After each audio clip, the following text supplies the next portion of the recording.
Hi friends, മറ്റൊരു പ്രധാനപ്പെട്ട ടോപ്പിക്കിലേക്ക് കിടക്കുകയാണ് ഡെസിമൽ നമ്പേഴ്സ് അല്ലെങ്കിൽ ദശാംശ സംഖ്യകൾ. എന്താണ് ദശാംശം എന്ന് പറഞ്ഞാൽ? നമുക്കറിയാം ദശം എന്ന് പറഞ്ഞാൽ 10. അപ്പോൾ ദശാംശം എന്ന് പറഞ്ഞാൽ 10ൻ്റെ ഒരംശം എന്നാണ് അർത്ഥം. അതായത് ഛേദം 10ഓ 10ൻ്റെ ഗുണിതങ്ങളോ ആയിട്ടുള്ള സംഖ്യകളെ വിളിക്കുന്ന പേരാണ് ദശാംശ സംഖ്യകൾ. ഉദാഹരണത്തിന് 7. നമുക്കറിയാം ഏതൊരു സംഖ്യയുടെയും അവസാനത്തിൽ ഒരു പോയിന്റ് ഉണ്ടായിരിക്കും.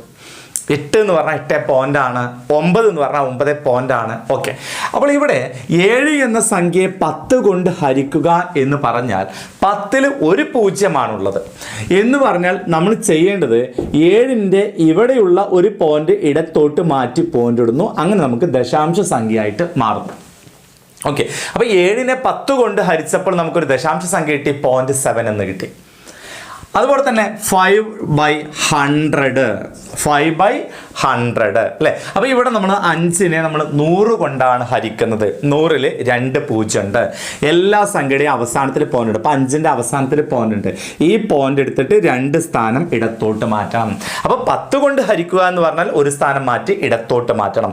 100 കൊണ്ട് ഹരിക്കുക എന്ന് പറഞ്ഞാൽ 2 സ്ഥാനം മാറ്റി ഇടത്തോട്ട് മാറ്റണം. അപ്പോൾ ഇവിടെ 100 കൊണ്ട് ഹരിക്കുമ്പോൾ 100ൽ 2 0 ഉണ്ട്. അപ്പോൾ ഈ പോയിന്റ് എടുത്തിട്ട് 2 സ്ഥാനം ഇടത്തോട്ട് മാറ്റുന്നു. ഇവിടെ സ്ഥാനം ഇല്ലാത്തത് കൊണ്ട് ഇവിടെ 0 കൊടുക്കുന്നു. അപ്പോൾ ഈ പോയിന്റ് എടുത്തിട്ട് ഇങ്ങോട്ട് മാറ്റുന്നു. ഓക്കെ, 0.05. അപ്പോൾ എന്താണ് ദശാംശ സംഖ്യകൾ? ഛേദം 10ഓ 10ൻ്റെ ഗുണിതമോ ആയിട്ട് വരുന്ന സംഖ്യകളെ വിളിക്കുന്ന പേരാണ് ദശാംശ സംഖ്യകൾ. അപ്പോൾ മറ്റൊരു ചോദ്യം ഇതാണ്, 3/1000. ഓക്കെ, 3/1000. നിങ്ങൾ പറഞ്ഞേ എങ്ങനെയാണ് ചെയ്യേണ്ടത്? 3 അല്ലേ?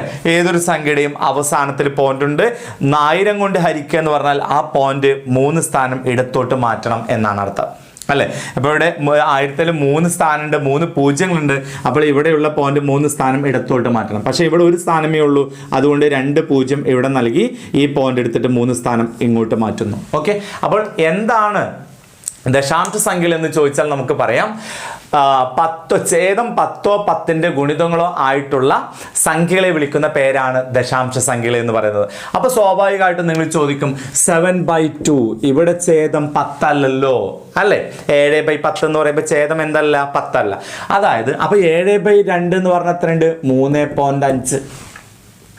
ഓക്കെ അല്ലേ? 3.5. അപ്പം നോക്കിക്കേ, എപ്പോഴാണ് ഒരു സ്ഥാനം നമ്മൾ ഇടത്തോട്ട് മാറ്റുന്നത്? ഇപ്പം 35 എന്ന സംഖ്യയുടെ ഇടത്തോട്ട് എപ്പോഴാണ് മാറ്റുന്നത്? നമ്മൾ 10 കൊണ്ട് ഹരിക്കുമ്പോഴല്ലേ? എന്ന് പറഞ്ഞാൽ 35 എന്ന് പറയുന്ന സംഭവം 35/10 എന്നാണ്. 3.5 എന്ന സംഗതി 3.5 എന്നത് 35/10 ആണ്. അങ്ങനെ വരുമ്പോഴല്ലേ ഒരു സ്ഥാനം മാറ്റി ഇടത്തോട്ട് മാറ്റി 3.5 ആവുന്നുള്ളൂ.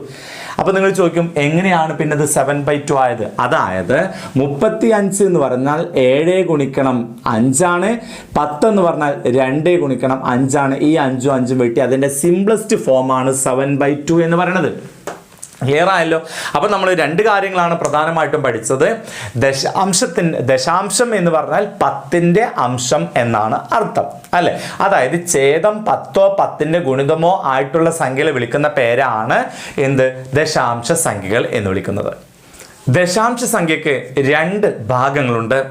ഒന്ന് അഖണ്ഡ സംഖ്യാഭാഗം, മറ്റൊന്ന് ദശാംശ ഭിന്നം. അതായത് പോയിന്റിന് മുമ്പുള്ള സംഖ്യയാണ് നമ്മൾ അഖണ്ഡ സംഖ്യാഭാഗം അല്ലെങ്കിൽ ഹോൾ പാർട്ട് എന്ന് പറയുന്നത്. പോയിന്റിന് ശേഷമുള്ള സംഖ്യയാണ് നമ്മൾ ദശാംശ ഭിന്നം അല്ലെങ്കിൽ ഡെസിമൽ പാർട്ട് എന്ന് പറയുന്നത്. അപ്പോൾ ദശാംശ സംഖ്യയ്ക്ക് 2 പാർട്ടുകളുണ്ട്. പോയിന്റിന് മുമ്പുള്ള ഭാഗത്തെ പറയുന്ന പേരാണ് അഖണ്ഡ സംഖ്യാഭാഗം അല്ലെങ്കിൽ ഹോൾ പാർട്ട്. പോയിന്റിന് ശേഷം വരുന്ന സംഖ്യയെ പറഞ്ഞ പേരാണ് ദശാംശ ഭിന്നം എന്ന് പറയുന്നു, അതല്ലെങ്കിൽ ഡെസിമൽ പാർട്ട് എന്ന് പറയുന്നു. ഓക്കെ അല്ലേ? ഇനി ശ്രദ്ധിക്കേണ്ടത്, ഈ പോയിന്റിന് ശേഷമുള്ള അല്ലെങ്കിൽ ദശാംശ ഭിന്ന ഭാഗം നമ്മൾ വായിക്കേണ്ടത് പോയിന്റ് ചേർത്ത് വായിക്കണം. മാത്രമല്ല ഓരോ സംഖ്യകളും സെപ്പറേറ്റ് ആയിട്ട് വായിക്കേണ്ടത്. ഉദാഹരണത്തിന് 14.567 ഇവിടെ നമ്മൾ അഖണ്ഡ സംഖ്യാഭാഗമായ 14 1 4 അത് 14 തന്നെ വായിക്കും. ബാക്കിയുള്ളത് അതായത് ദശാംശ ഭിന്ന ഭാഗം നമ്മൾ വായിക്കേണ്ടത് പോയിന്റ് ചേർത്തിട്ടാണ് വായിക്കുക. 0.567 സെപ്പറേറ്റ് ആയിട്ട് വായിക്കുന്നു. ഓക്കെ, അപ്പോൾ നമുക്കിതിലെ കണക്കിലേക്ക് കിടക്കാം.